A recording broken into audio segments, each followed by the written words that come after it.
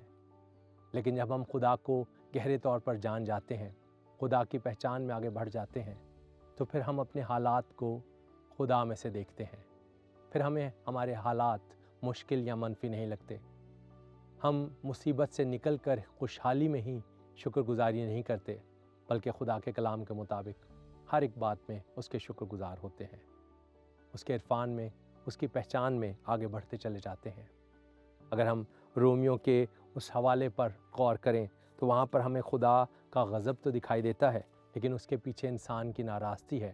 اور اس کے ساتھ ساتھ آگے چل کر ہم دیکھتے ہیں کہ خدا نے دنیا سے محبت بھی رکھی ہے۔ خدا اس دنیا کو بچانا چاہتا ہے، خدا اس دنیا کو اس دلدل میں سے نکالنا چاہتا ہے۔ خدا انسان کو گناہ کی دلدل میں سے، تاریکی میں سے نکالنا چاہتا ہے، ابلیس اور اس کے شکنجے سے، اس کی قید سے رہا کروانا چاہتا ہے۔ لیکن افسوس کہ انسان خدا کو ہی نہیں سمجھ پاتا، انسان خدا کو ہی الزام دینے لگتا ہے، بالکل اس پہلے آدم کی طرح، پہلے انسان کی طرح۔ جب خدا کی آواز اس نے سنی کہ آدم تو کہاں ہے، تو نتیجہ کیا نکلا کہ وہ خدا سے ڈرا، شرمندہ ہوا اور اپنے آپ کو چھپایا، اور پھر جب خدا کے سامنے آیا تو اس نے کہا کہ تو نے مجھے یہ عورت دی اور اس عورت نے مجھے پھل کھانے کو دیا۔ گویا اس نے سب سے پہلے خدا پر الزام لگایا، اور آج بہت سے لوگ اپنے بگڑے ہوئے حالات کو دیکھ کر خدا پر الزام لگاتے ہیں، دوسروں پر الزام لگاتے ہیں، اور بہت دفعہ افسوس کے ساتھ کہنا پڑتا ہے کہ ہم ایسی زندگی گزارتے ہیں جو محض ایک نتیجہ ہوتی ہے۔ ہم سمجھتے ہیں کہ خدا نے ہمیں ایک کانسیکوینس میں رکھا ہے، ایک نتیجے میں رکھا ہے، اور جیسے بھی حالات ہیں ہمیں ان میں زندگی بسر کرنی ہے۔ لیکن یاد رکھیں کہ خدا کے لوگ ہوتے ہوئے اس نے ہمیں دم نہیں بلکہ سر ٹھہرایا ہے۔ وہ چاہتا ہے کہ ہم بھلائی کا سبب بن سکیں، وہ چاہتا ہے کہ ہم دنیا میں تبدیلی لانے کی وجہ بن سکیں، وہ چاہتا ہے کہ ہم کاز بن سکیں، نہ کہ ہم کانسیکوینس میں، ایک نتیجے میں زندگی بسر کرتے رہیں۔ دوستو، آگے چل کر ہم دیکھتے ہیں کہ کس طرح سے خدا انسان پر اپنے آپ کو اپنے احکام کے ذریعے سے بھی ظاہر کرتا ہے۔ کمانڈمنٹس کے ذریعے سے ہم خدا کو جان سکتے ہیں، وہ آئین، وہ شریعت، وہ حکم جو خدا نے دیے۔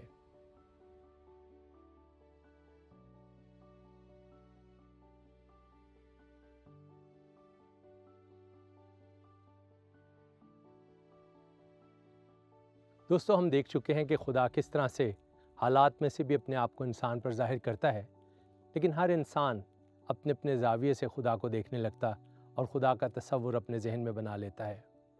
اس کے بعد خدا اپنے احکام کے ذریعے یعنی کمانڈمنٹس کے ذریعے سے اپنے آپ کو ظاہر کرتا ہے، اور اس نے نسل انسانی کی تاریخ میں اپنے آپ کو اپنے کلام کے ذریعے سے، اپنی شریعت اور اپنے آئین کے ذریعے سے ظاہر کیا۔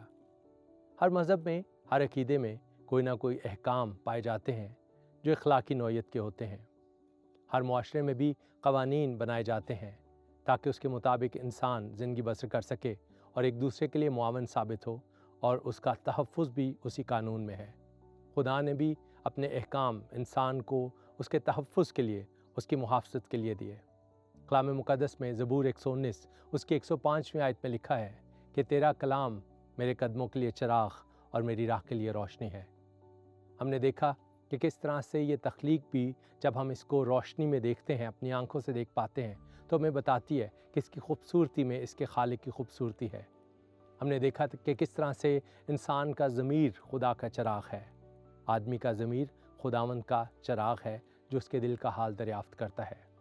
ایک اور روشنی ہمیں نظر آئی جو کانشنس کی ہے۔ اس کے بعد ہم نے دیکھا کہ حالات کے ذریعے سے بھی انسان خدا کو دیکھنے کی یا خدا کو جاننے کی کوشش کرتا ہے، اور اب ہم دیکھتے ہیں کہ خدا کا کلام انسان کے قدموں کے لیے چراغ اور اس کی راہ کے لیے روشنی ہے۔ عزیزو، اس کلام کو جب ہم پڑھتے ہیں تو شروع سے ہی خدا نے کسی نہ کسی طرح سے اپنے آپ کو اپنے حکموں کے ذریعے سے ظاہر کیا۔ باغ عدن میں ہی پہلا حکم یہ تھا کہ تو اس درخت کا پھل نہ کھانا۔ یہ وہ حکم تھا جو نہ پر مبنی تھا کہ یہ تو نے نہیں کرنا، جس دن تو نے کھایا تو مرا، یعنی یہ گناہ موت پیدا کر دے گا، یہ نافرمانی، یہ عمل جو تو کرے گا اس کے ذریعے سے موت تیرا مقدر ہوگی۔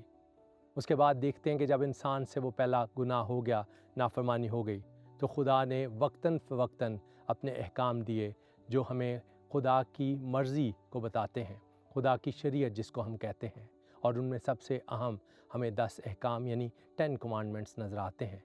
جن میں سے پہلے خدا کی ذات سے تعلق رکھتے ہیں، خدا کی پاکیزگی، خدا کی الوہیت، خدا کے ایک ہونے کو ظاہر کرتے ہیں کہ خدا اس کائنات میں واحد خدا ہے اور اس جیسا اور کوئی ہے نہیں، اور ہم اس کی صورت، اس کی شبیہ کسی بھی طرح سے نہیں بنا سکتے۔ خدا ایک ہے، واحد ہے، لاسانی ہے اور اس جیسا کوئی ہے نہیں۔ اور اسی طرح سے اگلے 6 احکام انسانوں سے تعلق رکھتے ہیں، ہمارے والدین سے 5واں حکم تعلق رکھتا ہے، اور باقی تمام احکام ہمارے پڑوسی سے، ہمارے ارد گرد بسنے والے لوگوں سے، ہمارے رویے سے، ہماری موریلٹی یعنی اخلاقیات سے بھی تعلق رکھتے ہیں۔ خدا کے وہ 10 احکام جو ہمیں توریت میں ملتے ہیں، خروج 20ویں باب میں ہم پڑھ سکتے ہیں۔ ان میں سے پہلے 4 خدا کی ذات سے تعلق رکھتے ہیں، ہمیں خدا کے بارے میں بتاتے ہیں، اور اسی طرح سے باقی 6 انسانوں سے تعلق رکھتے ہیں جن کے درمیان ہم زندگی بسر کرتے ہیں۔ 5واں حکم ہمارے والدین سے تعلق رکھتا ہے کہ ہم ان کی عزت کریں تاکہ زمین پر ہمارا بھلا ہو، اور اس کے بعد دیگر احکام ہمارے رویے سے، اخلاقیات سے اور دوسرے لوگوں سے، ہمارے پڑوسیوں سے تعلق رکھتے ہیں۔ عزیزو، خدا کا کلام، خدا کی شریعت، خدا کے آئین وقتاً فوقتاً انسان کو بتاتے چلے گئے کہ خدا کیا چاہتا ہے۔ ہمیں نظر آتا ہے کہ انسان کے لیے ان حکموں پر چلنا آسان نہیں ہوتا، کیونکہ انسان موروثی طور پر گناہ کا رجحان لے کر پیدا ہوتا ہے۔ اس کے اندر موروثی طور پر یہ فطرت ہے کہ وہ ان حکموں کو، ان بھلائی کے کاموں کو کرنے سے گریز کرتا ہے۔ فطرتی طور پر جو برائی ہے وہ انسان کے اندر پنپتی جاتی ہے، نشو و نما پاتی ہے، لیکن اچھے کاموں کے لیے اس کی تربیت کرنی پڑتی ہے۔ ہم اپنے بچوں کو اسکول میں داخل کرواتے ہیں تاکہ وہ سیکھ سکیں، علم حاصل کر سکیں، تربیت حاصل کر سکیں۔ ہمیں انہیں اچھی باتیں سکھانی پڑتی ہیں انٹینشنل ہو کر، اور یہی خدا کا کلام ہمیں سکھاتا ہے کہ جب ہمارا بچہ ہم سے پوچھتا ہے اپنے بارے میں، اپنی زندگی کے بارے میں کیسے اس دنیا میں آیا، اور ہم اسے یہ جواب دیتے ہیں کہ خدا نے آپ کو پیدا کیا، تو اس کا اگلا سوال یہی ہوتا ہے کہ وہ کون ہے، اور یہاں سے ہمارے پاس موقع ہوتا ہے کہ ہم اس خدا کے بارے میں بتائیں، اور ضرور ہے کہ ہم اس خدا کی ذات کے متعلق، شخصیت کے متعلق، اس کے احکام کے متعلق مکمل طور پر آگاہ ہوں۔ استثناء میں سے میں پڑھوں گا وہ حوالہ جہاں پر ہمیں بتایا گیا، آگاہ کیا گیا کہ ہم کس طرح سے اپنے بچوں کو سکھائیں، کس طرح سے ان کی تربیت کریں، لیکن اس سے پیشتر کہا گیا ہے۔ توریت کی 5ویں کتاب یعنی استثناء کے 6 باب کی 4 آیت سے یوں لکھا ہے، سن اے اسرائیل، خداوند ہمارا خدا ایک ہی خداوند ہے۔ تو اپنے سارے دل اور اپنی ساری جان اور اپنی ساری طاقت سے خداوند اپنے خدا سے محبت رکھ، اور یہ باتیں جن کا حکم آج میں تجھے دیتا ہوں تیرے دل پر نقش رہیں، اور تو ان کو اپنی اولاد کے ذہن نشین کرنا، اور گھر بیٹھے اور راہ چلتے اور لیٹتے اور اٹھتے وقت ان کا ذکر کیا کرنا۔ سو عزیزو، یہاں پر ہم دیکھتے ہیں کہ خدا نے سب سے پہلے انسان کو یہی کہا ہے کہ وہ خدا سے محبت رکھے، اور پھر خاص طور پر بنی اسرائیل سے خدا مخاطب ہے، اور فرداً فرداً ہر ایک شخص سے، اس قوم کے ایک ایک شخص سے، خاص طور پر خاندان کے سربراہ سے، باپ سے، کہ وہ خدا سے محبت رکھے اپنے سارے دل، جان، طاقت اور عقل سے، اور پھر خدا کے احکام اس کے دل پر نقش رہیں، اور پھر وہ اٹھتے بیٹھتے چلتے پھرتے وقت اپنے بچوں کو وہ چیزیں سکھائے۔ اور اسی طرح سے ہم اپنے بچوں کی بچپن سے تربیت کر سکتے ہیں اس راہ پر جس پر انہیں جانا ہے، تاکہ وہ بوڑھے ہو کر بھی اس سے نہ مڑیں۔ کیونکہ آج دنیا میں یہ دیکھا جا رہا ہے کہ جب بچے کی بچپن سے تربیت نہیں کی جاتی تو وہ ایمان کے معاملے میں اور خدا کے بارے میں بہت سے شکوک و شبہات کا شکار ہو جاتا ہے۔ ہمارے اپنے ملک میں ہمارے بچے جب کالجز، یونیورسٹیز میں جاتے ہیں تو بہت سے سوالوں کا سامنا انہیں کرنا پڑتا ہے۔ اگر ہم خدا کی پہچان میں آگے بڑھنا چاہتے ہیں، اگر ہم خدا کی پہچان میں، اس کے عرفان میں آگے بڑھنا چاہتے ہیں، ایمان میں مضبوط ہونا چاہتے ہیں، تو نہ صرف اس کے حکموں کی واقفیت حاصل کرنا ضروری ہے، بلکہ ان حکموں پر عمل کرنا بھی ضروری ہے۔ آج بہت سے لوگ اس سوال کو بھی لیے بیٹھے ہیں، بہت سے ایماندار بھی، کہ ہم خدا کی مرضی کو کس طرح سے جان سکتے ہیں۔ خدا کے احکام، خدا کی مرضی، خدا کی شریعت، یہ سب کچھ وہ عناصر ہیں جو ہمیں بتاتے ہیں کہ خدا ہم سے کیا چاہتا ہے، اور خدا کا یہ پاک کلام پیدائش سے لے کر مکاشفہ تک ان تمام احکام سے، ان باتوں سے، ان نصیحتوں سے بھرا ہے۔ خدا کا شکر کرنا بھی اگر ہم سمجھیں بطور ایماندار تو ایک حکم کی طرح ہے۔ کسی بات کی فکر نہ کرنا بھی خدا کا ایک حکم ہے۔ صرف 10 کام نہیں بلکہ روزمرہ زندگی میں ہم خدا کی مرضی کو پورا کر کے اور جو کچھ خدا کی مرضی کے متعلق ہم جانتے ہیں اس پر عمل کر کے خدا کو جان سکتے اور خدا کے عرفان میں آگے بڑھ سکتے ہیں۔ عزیزو، ہم نے دیکھا کہ ہم خدا کو تخلیق کے ذریعے سے، خدا کو اپنے کانشنس یعنی ضمیر کے ذریعے سے، خدا کو حالات کے ذریعے سے اور پھر خدا کو احکام کے ذریعے سے بہتر طور پر جان سکتے ہیں۔ واپس اگر ہم رومیو کے خط میں آئیں تو وہاں پر لکھا ہے کہ خدا کے بارے میں جو کچھ معلوم ہونا چاہیے تھا خدا نے انسان پر ظاہر کیا۔ اور دوبارہ سے میں 19ویں آیت سے پڑھوں گا، کیونکہ جو کچھ خدا کی نسبت معلوم ہو سکتا ہے وہ ان کے باطن میں ظاہر ہے، اس لیے کہ خدا نے اس کو ان پر ظاہر کر دیا، کیونکہ اس کی اندیکھی صفتیں یعنی اس کی ازلی قدرت اور الوہیت دنیا کی پیدائش کے وقت سے بنائی ہوئی چیزوں کے ذریعے سے معلوم ہو کر صاف نظر آتی ہیں، یہاں تک کہ ان کو کچھ عذر باقی نہیں۔ آگے لکھا ہے، اس لیے کہ اگرچہ انہوں نے خدا کو جان تو لیا مگر اس کی خدائی کے لائق اس کی تمجید اور شکر گزاری نہ کی۔ گویا انہوں نے تخلیق کے ذریعے سے خدا کو جان لیا اور اپنے ضمیر کی آواز کے ذریعے سے خدا کو جان لیا، لیکن جہاں تک حکموں کا تعلق ہے یا جہاں تک حالات کا تعلق ہے انہیں دیکھ کر ان کے دلوں میں خدا کے بارے میں شک پیدا ہوا، اور اسی طرح سے جب انہوں نے خدا کے احکام کو ماننا نہ چاہا تو پھر اپنی مرضی سے، یہاں تک کہ اپنی مرضی سے اپنا خدا بھی بنا لیا۔ اور یہی یہاں پر لکھا ہے جیسے ہم نے پہلے بھی دیکھا تھا، اس لیے کہ اگرچہ انہوں نے خدا کو جان تو لیا مگر اس کی خدائی کے لائق اس کی تمجید اور شکر گزاری نہ کی، بلکہ باطل خیالات میں پڑ گئے اور ان کے بے سمجھ دلوں پر اندھیرا چھا گیا۔ وہ اپنے آپ کو دانا جتا کر بے وقوف بن گئے اور غیر فانی خدا کے جلال کو فانی انسان اور پرندوں اور چوپایوں اور کیڑے مکوڑوں کی صورت میں بدل ڈالا۔ خدا کے معیار کو جب ہم نیچے کر دیتے ہیں، اس معیار کو گرا دیتے ہیں، تو اس کا مطلب ہے کہ ہم اپنی زندگی کو آسان بنانے کی کوشش کرتے ہیں اور اپنی مرضی سے گزارنا چاہتے ہیں۔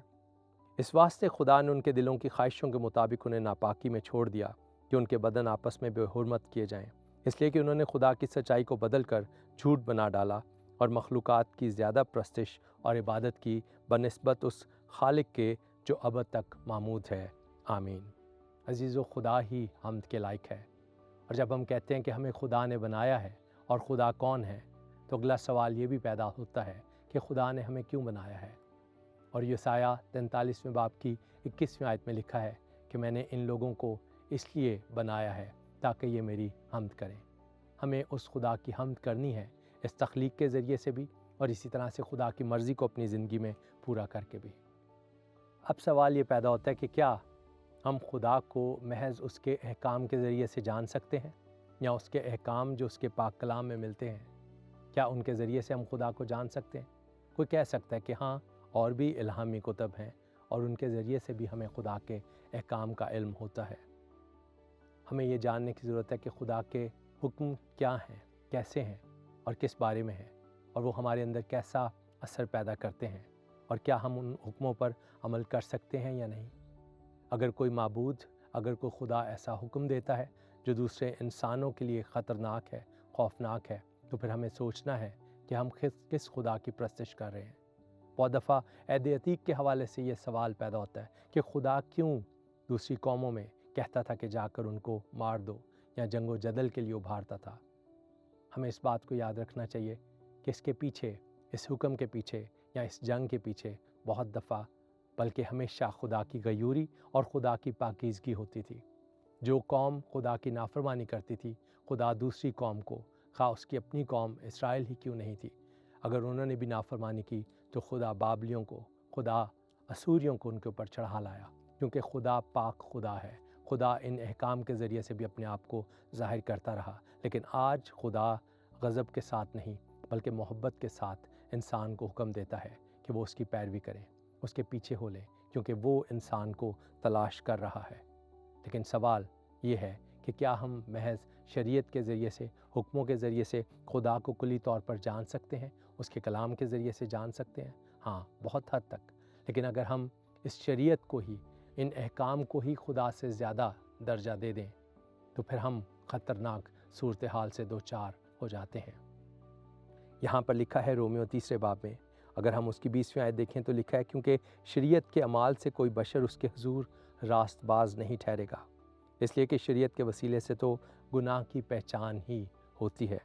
مگر اب شریعت کے بغیر خدا کی ایک راست بازی ظاہر ہوئی ہے جس کی گواہی شریعت اور نبیوں سے ہوتی ہے۔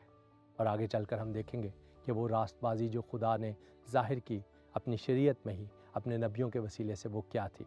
خدا کے احکام برحق ہیں، خدا کے احکام پاک ہیں، خدا کے احکام صداقت پر مبنی ہیں اور ہمارے ہی تحفظ، ہماری ہی برکت کے لیے ہیں۔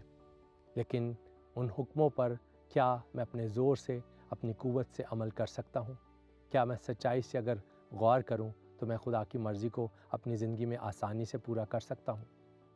اور اس کا جواب یہ ہے کہ یہ اتنا آسان نہیں ہے۔ کیا یہ ممکن ہے کہ میں خدا کے احکام کو اپنے زور سے، اپنی قوت سے اس جسم میں رہتے ہوئے پورا کر سکوں؟ کیا دنیا کے حالات مجھے اجازت دیتے ہیں؟ کیا دنیا میں دوسرے لوگ جو خدا کی مرضی کے مطابق نہیں چل رہے